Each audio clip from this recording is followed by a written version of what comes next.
I need to start out by mentioning a little bit about Silicon Valley Bank because it will help you to understand my story.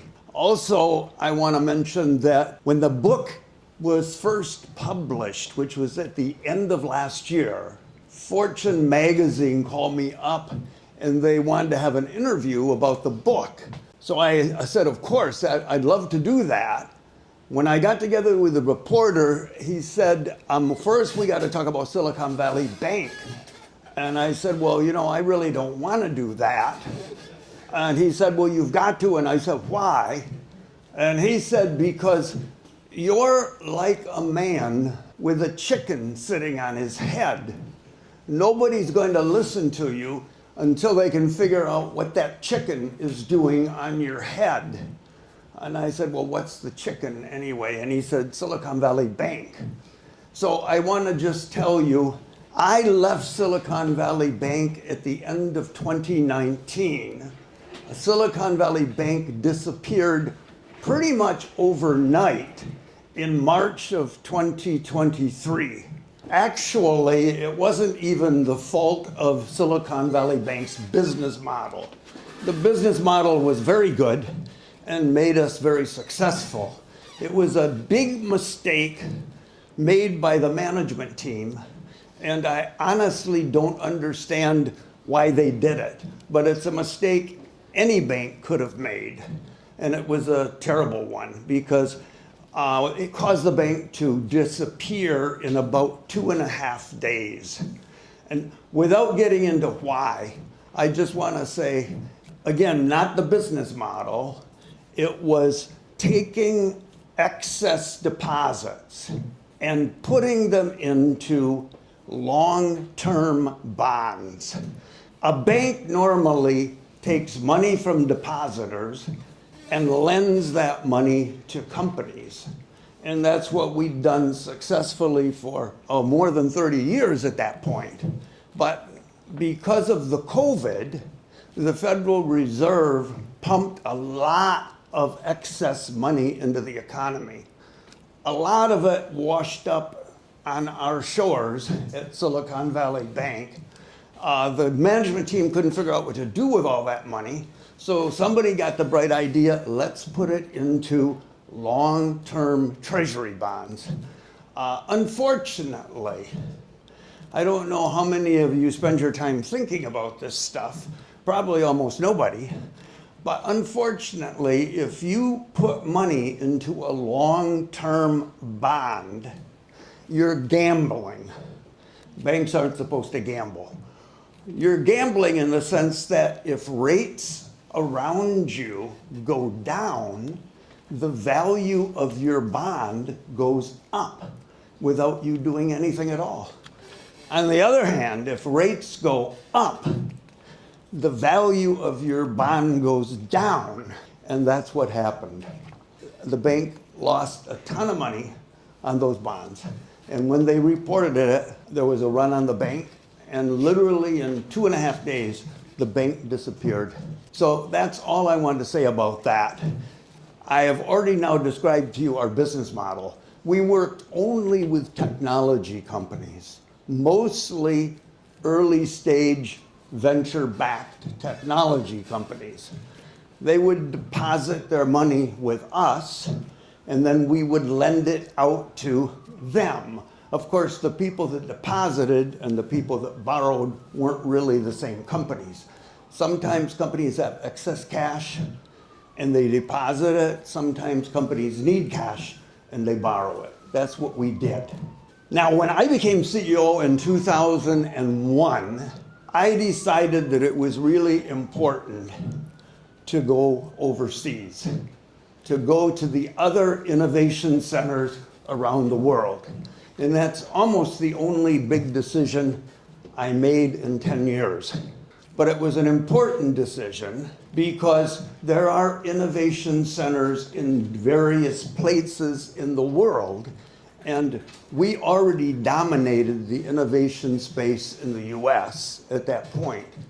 And we wanted to do our best in the other innovation spaces, and then in a way, as a banking partner, help them to work together. So the first place we went was Israel. We built a fine operation in Israel. Then we went to the UK, and we built an excellent bank in the UK that served all of Europe. We went to India. We did a pretty good job, but it was difficult to make the kind of progress we wanted to, because the Indian government was very protectionist and wouldn't give us a license to build a really good bank. They gave us a license to build a very tiny bank. Finally, we thought about China. We'd started going to China in about 1999. And I remember in 2000, personally speaking at the first meeting of the Chinese Venture Capital Association, actually once in Beijing and once in Shanghai, two different chapters. And after that, I started going to China every year for a couple of weeks. But more importantly, I sent people from our bank to China every day. So we always, starting in 2000, had a group of bankers, not many, 5 or 6, wandering around China. What were they doing? Well, in China, you have to have a license to do anything, practically, and you can't get a license without good relations with the government. So fundamentally, they were, I call it kissing frogs, looking for a prince.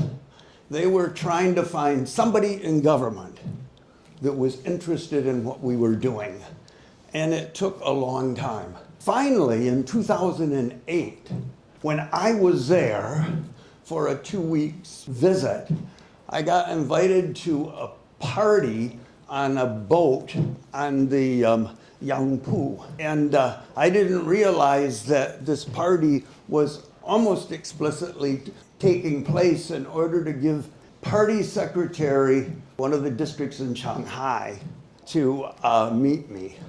He was anxious to transform his district from a rust belt into a knowledge-based industries innovation center. As soon as he saw me on that boat, this guy targeted me. And he came up to me, he introduced himself, and for those of you who have lived in China, this may be surprising. He gave me a huge hug. And I say that because only a couple of years later, I was immersed in my Chinese lessons with my private tutor in Shanghai. And one of our early readers had a chapter, of course, in Mandarin, and the chapter was entitled, "Chinese People Don't Like to Hug Strangers."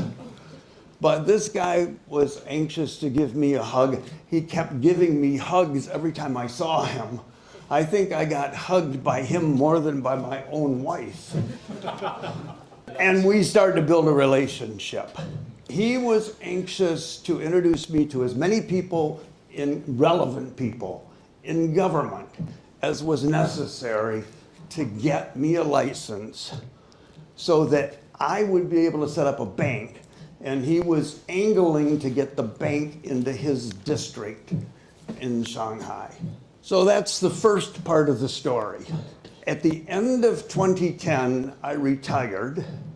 I was already 62. It was time to retire. At Silicon Valley Bank, we planned things. It doesn't sound like it based on what happened 2 years ago, but yes, we planned everything, and it was in the works. I was going to retire, and I was going to be replaced because I had already been there at that point 10 years as CEO.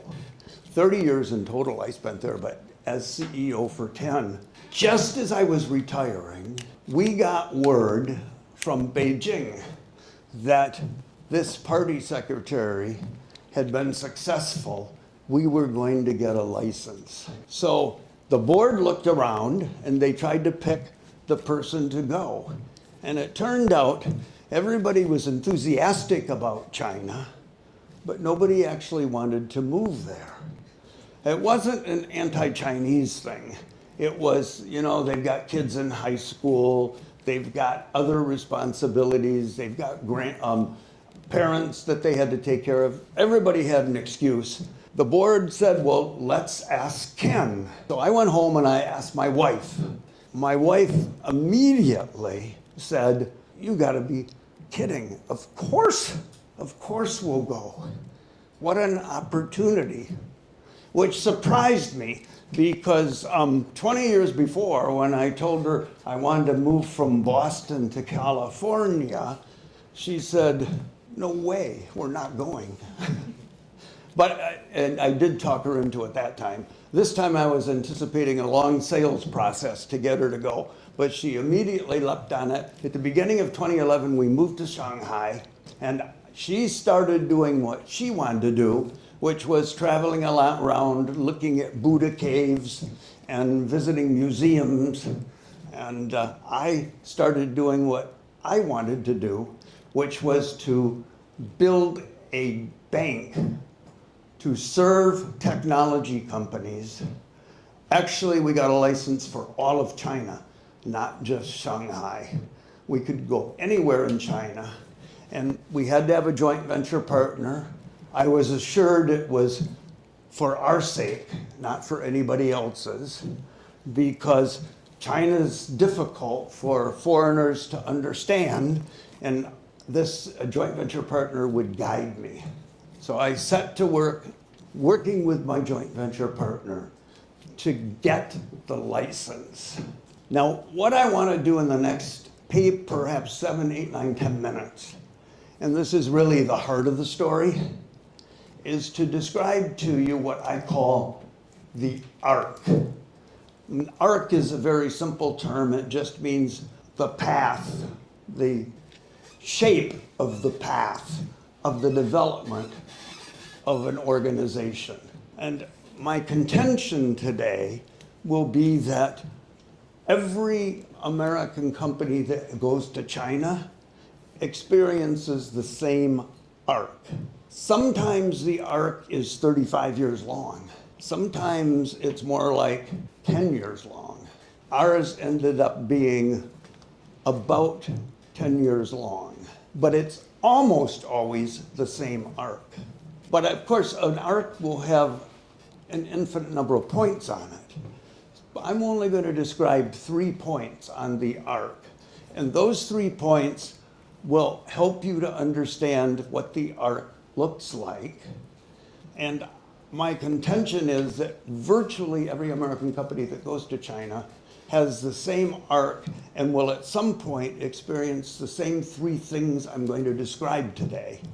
Of course, the timing will be different. The first point that I want to describe on the arc took place about 10 months after my wife and I arrived. I'd been working every day to get this license. In October of 2011, a small group of people from the Chinese Communist Party came to visit. And they told me, they said, Ken, this is a glorious day.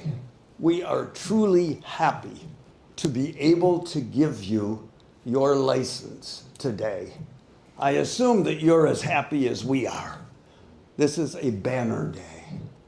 And of course I was absolutely thrilled. I thought, my God, it's finally happened. It seemed like a long while because in a sense it started in 2008 when I met Lao Chen Anjia, the head of the district, and already now 2.5 years had gone by. And it had finally happened. We had our license.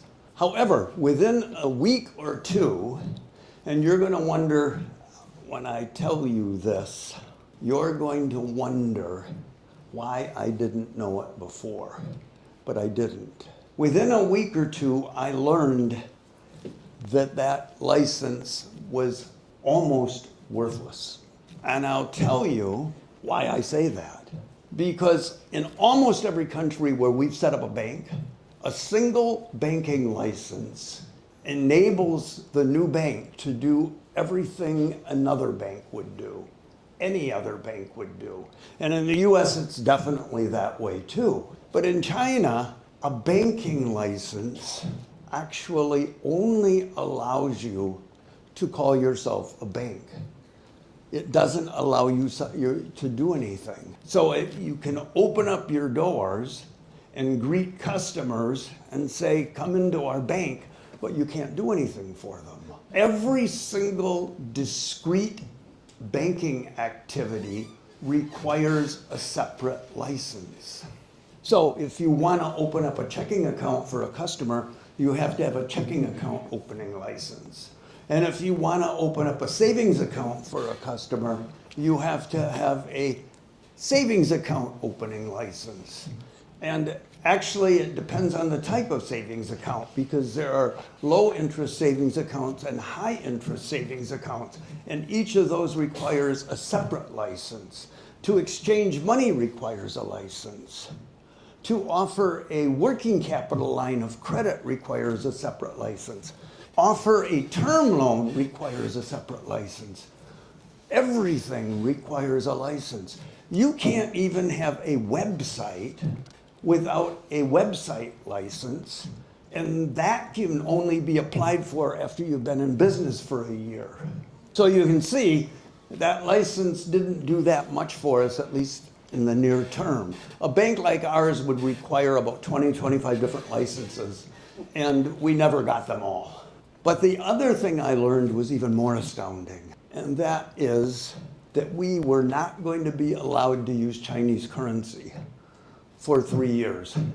And of course, that makes it almost impossible, because our target market was technology companies, and technology companies in China only use Chinese currency.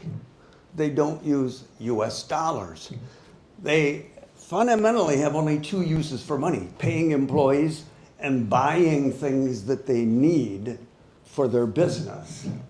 And employees want renminbi, they don't want US dollars.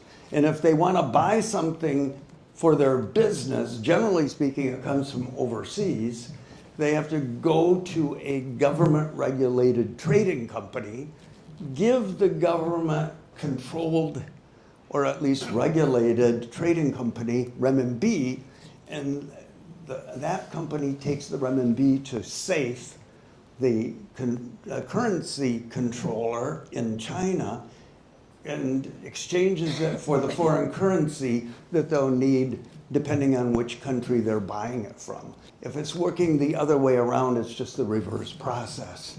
So we wouldn't be able to do any business for 3 years. In addition to which, the regulators were requiring a certain number of positions be filled. It was 62 in our case. It differs depending on the bank. And I had to pay those employees for the next 3 years.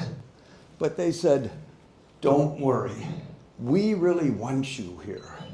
We'll give you a subsidy. Not enough to pay the whole bill, but at least you won't lose that much money. So that is actually the middle of the 3 points that I wanted to describe to you. Now I want to go back and tell you about the first point, and after that I'll tell you about the third point.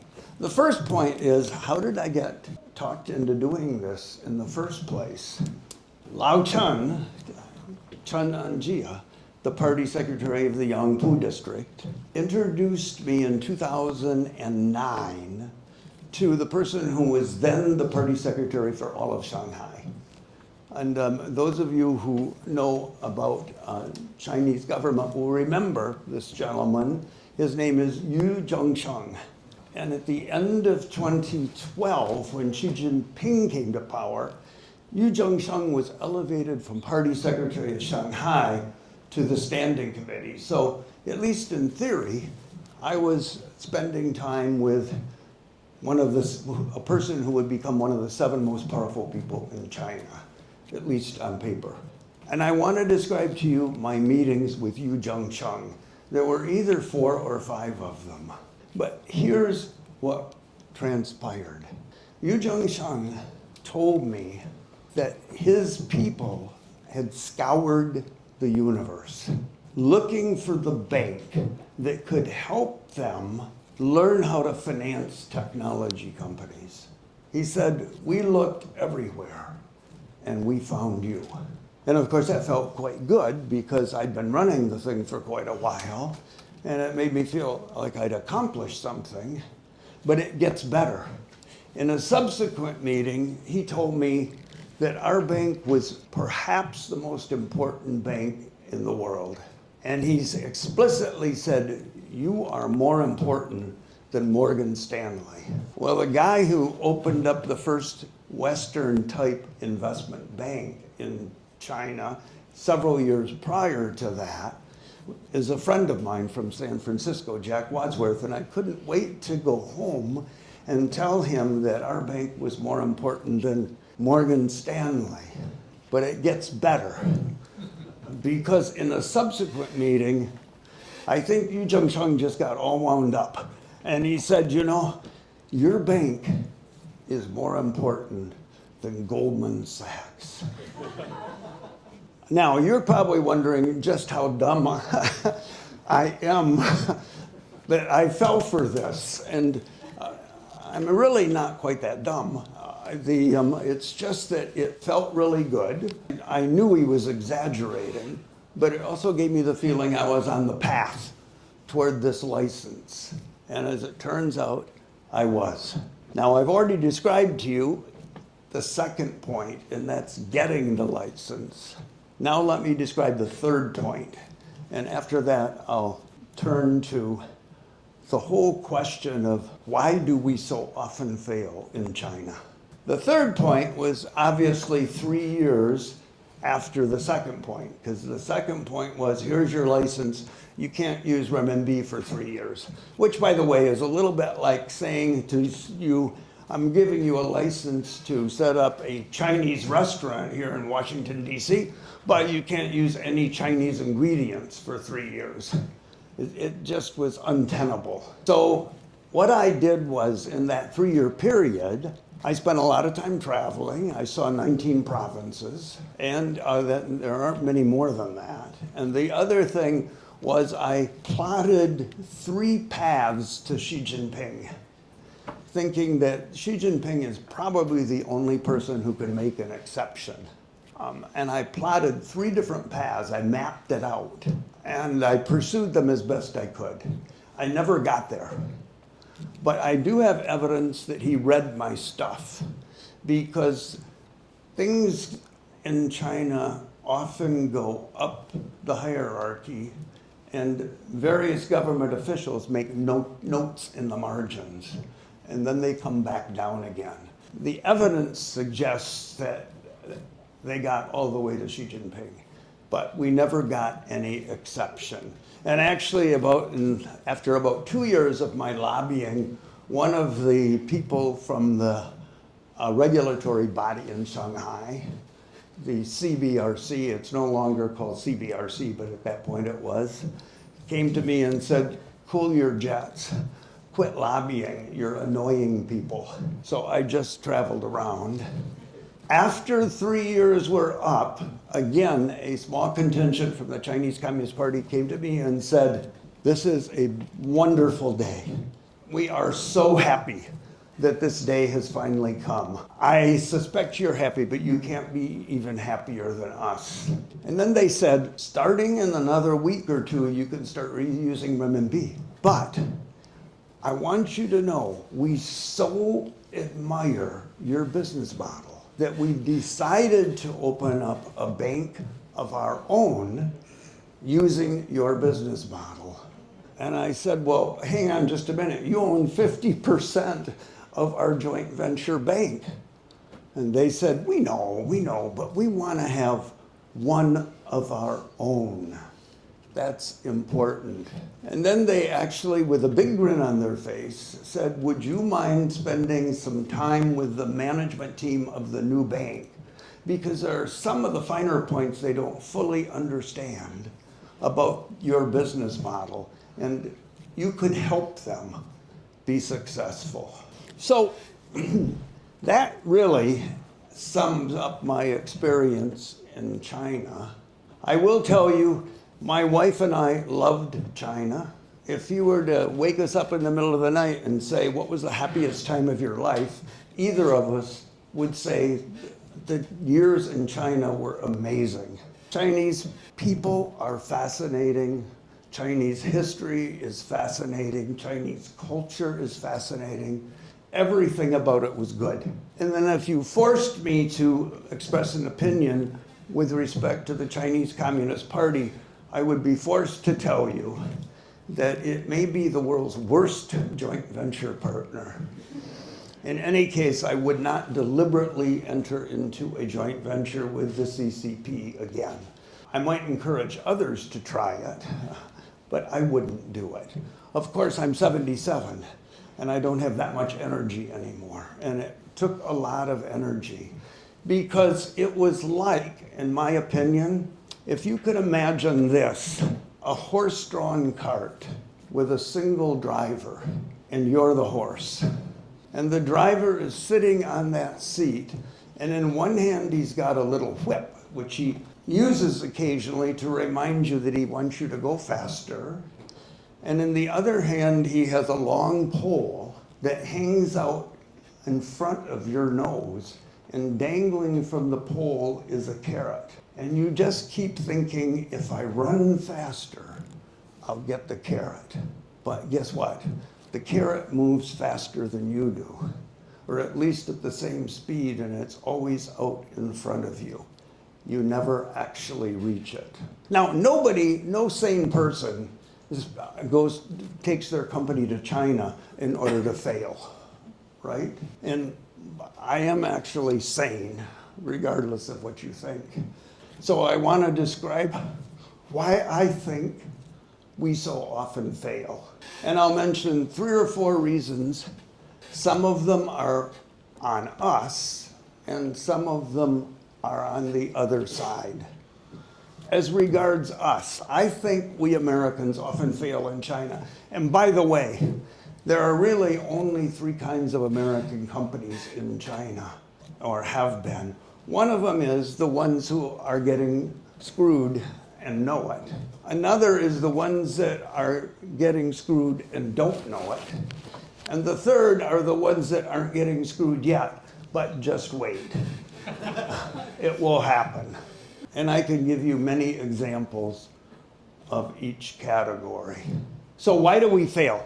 Number one, we don't prepare ourselves adequately. I definitely did not prepare myself adequately. Visiting China for 2 weeks every year for 10 years running is not preparation. It's tourism. The best thing would have been if I'd moved to China. Especially good would have been if I'd gotten married to somebody in China and then spent a couple of years trying to understand the way it works in China. But I didn't feel I had that kind of time. So we're underprepared. Secondly, we're overly confident. Typically, the person who makes the decision to take the company to China is the CEO. And CEOs are often overly confident. In fact, I would say that for the most part, you can't become CEO if you're not at least somewhat confident. So we talk ourselves into believing, yeah, I know a lot of other people have failed, but I'll crack the code. I've always been able to solve problems. I'll figure it out. Third problem is that Americans don't get out enough. Our country is so big, we don't get out enough. And the result is our mental models color our observations. What do I mean by a mental model? It means you live in a world, you observe things every day, and your mind subconsciously develops theories about the way things work.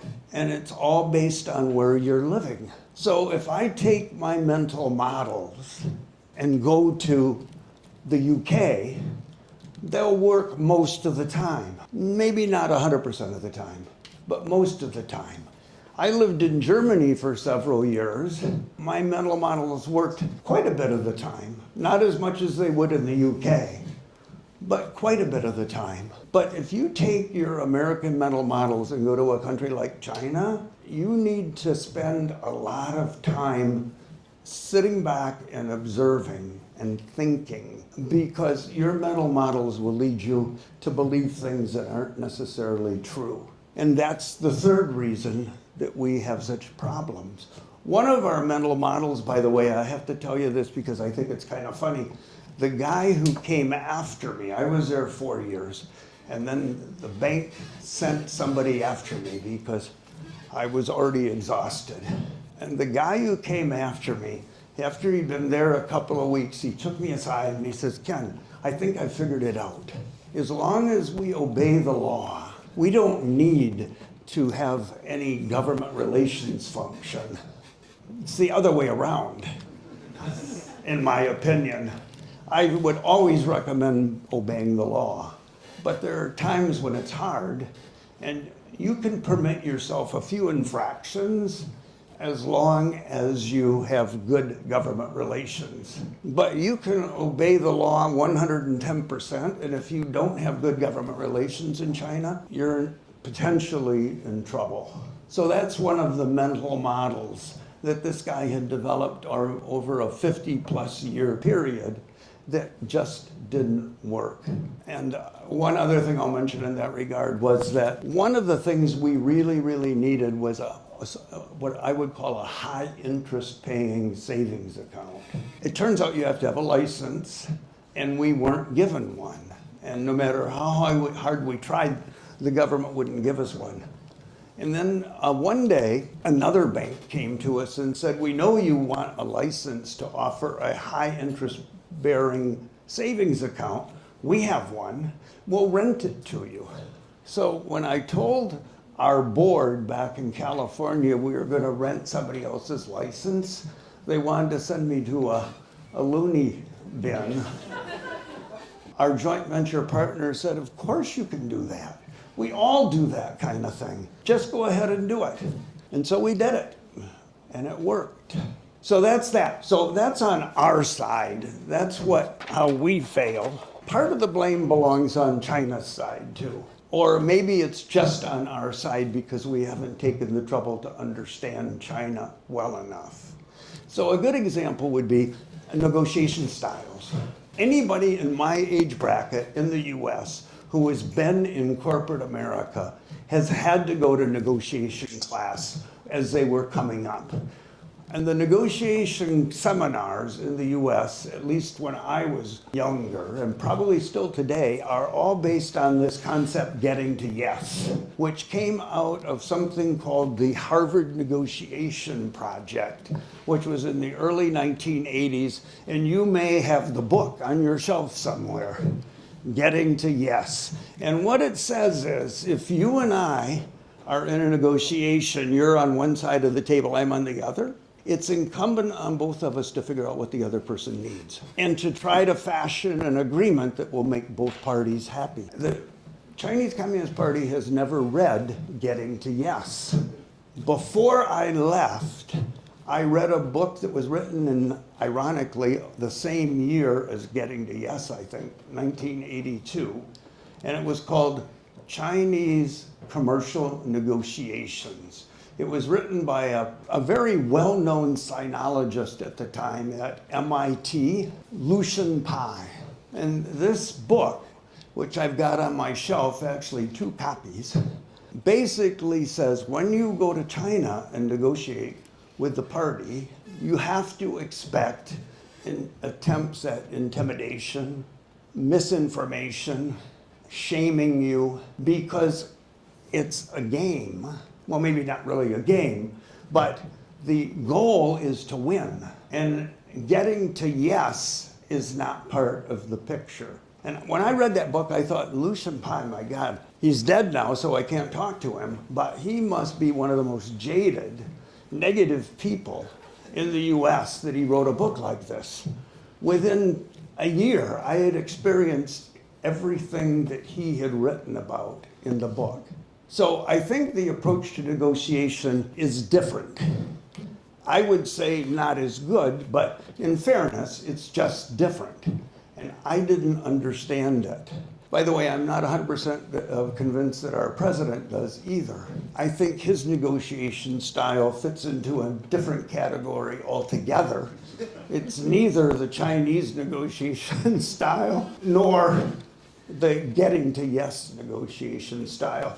The other thing I would say is the Chinese Communist Party can control anything they feel like controlling. Do they control everything? No, they don't feel like controlling everything. So I met a guy a couple of years ago who was younger than me. He told me that when he graduated from University of Michigan, where he majored in Chinese studies, he decided to go to China. He went to Shanghai. He got a couple of different jobs. He loved it. He met a wonderful Chinese woman. They got married. Now he's got kids. And at some point he decided he wanted to start a company. And his company's flourishing. Chinese Communist Party doesn't bother him in the least.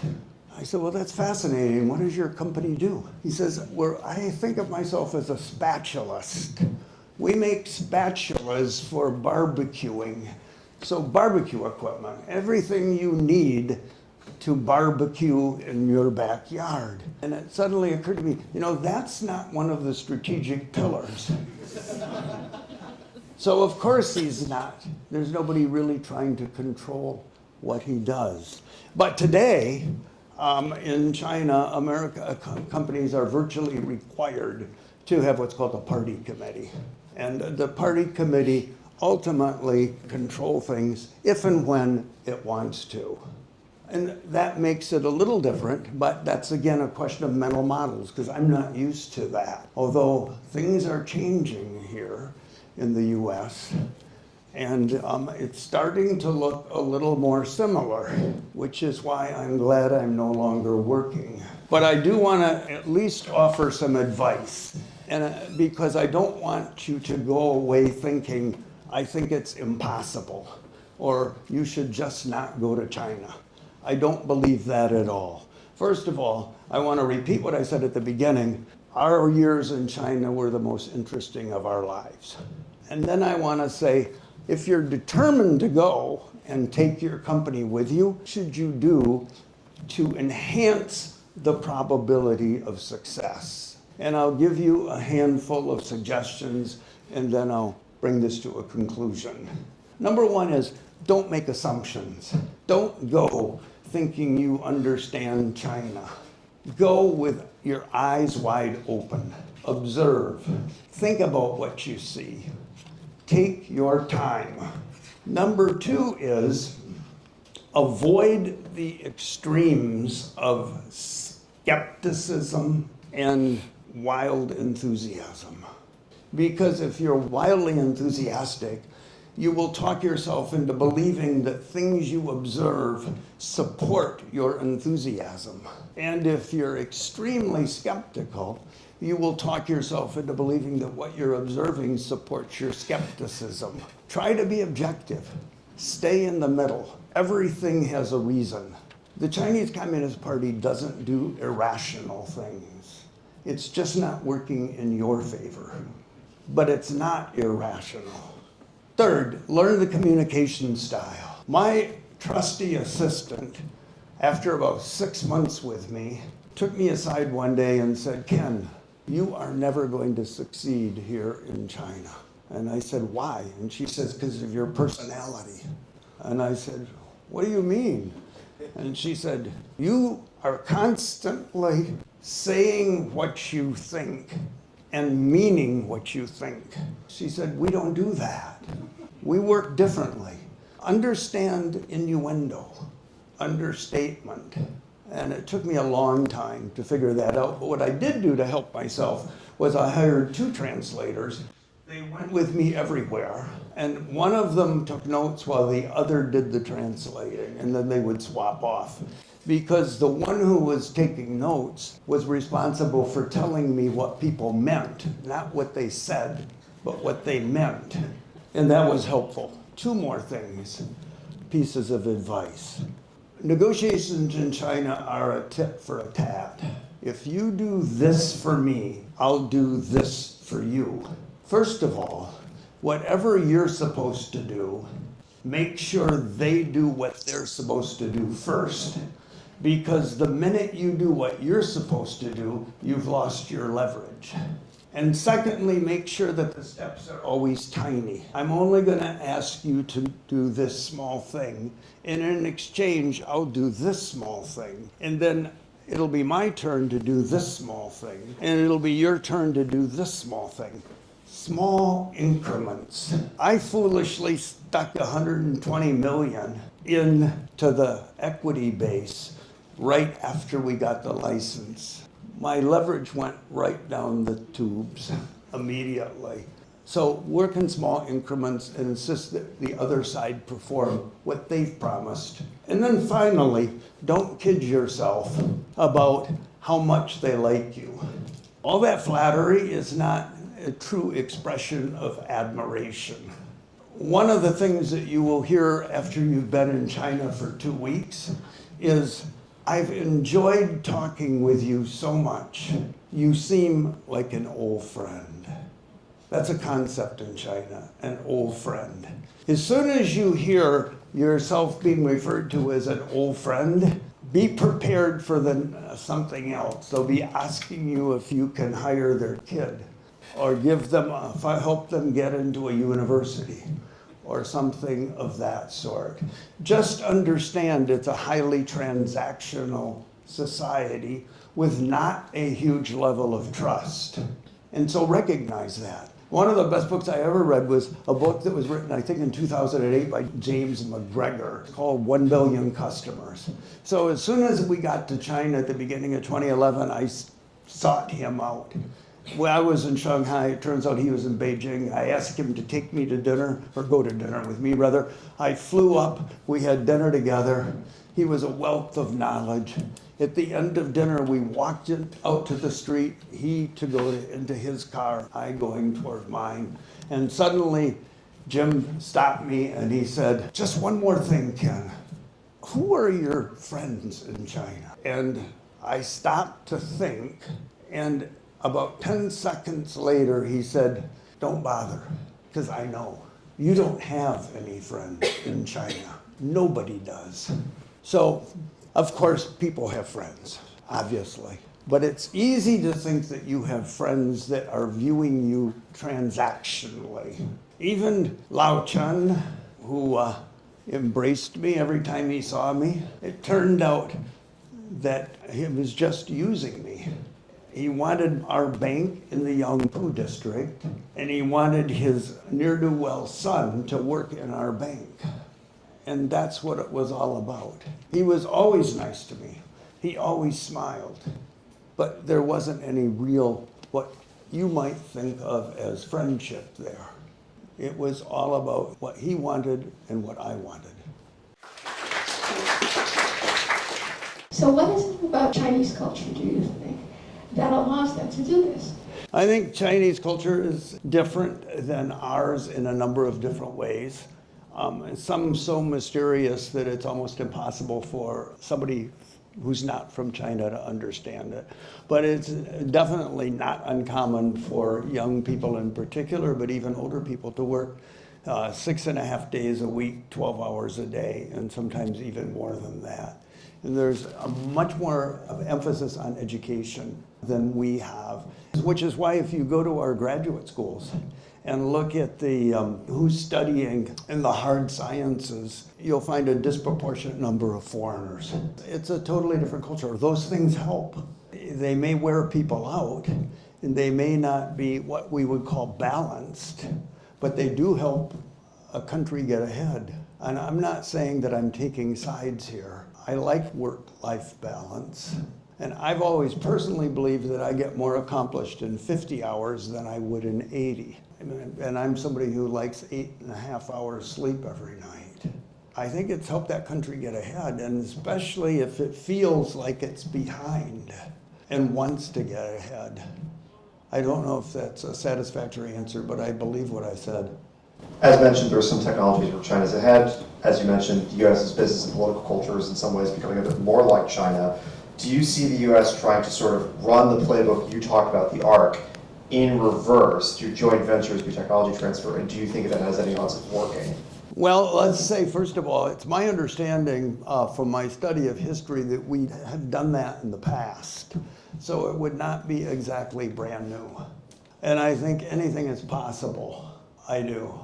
So you look across the border to the other country and you see that they're much smarter in a certain area than you are. Wouldn't it make sense to try to get some of them to come over and to learn from them and maybe integrate them into your own society? So it's not as simple as they're stealing and we're mad. It's more complicated than that. The main question that I have is about one specific part where you talk about this idea in Chinese culture of delayed gratification.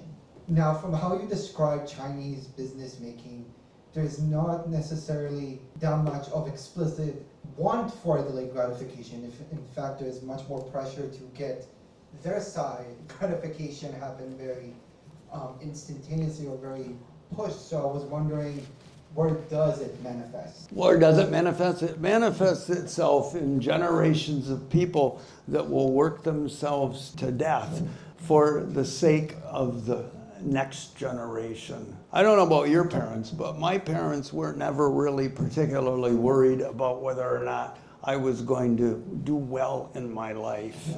They worked hard, but they wouldn't have worked an extra 10 hours a week in order to make sure that I had a better life. And I think that historically, at least in recent decades, China has operated like that. Parents work very, very hard in order to make a better life for their children. Now, this may not last forever.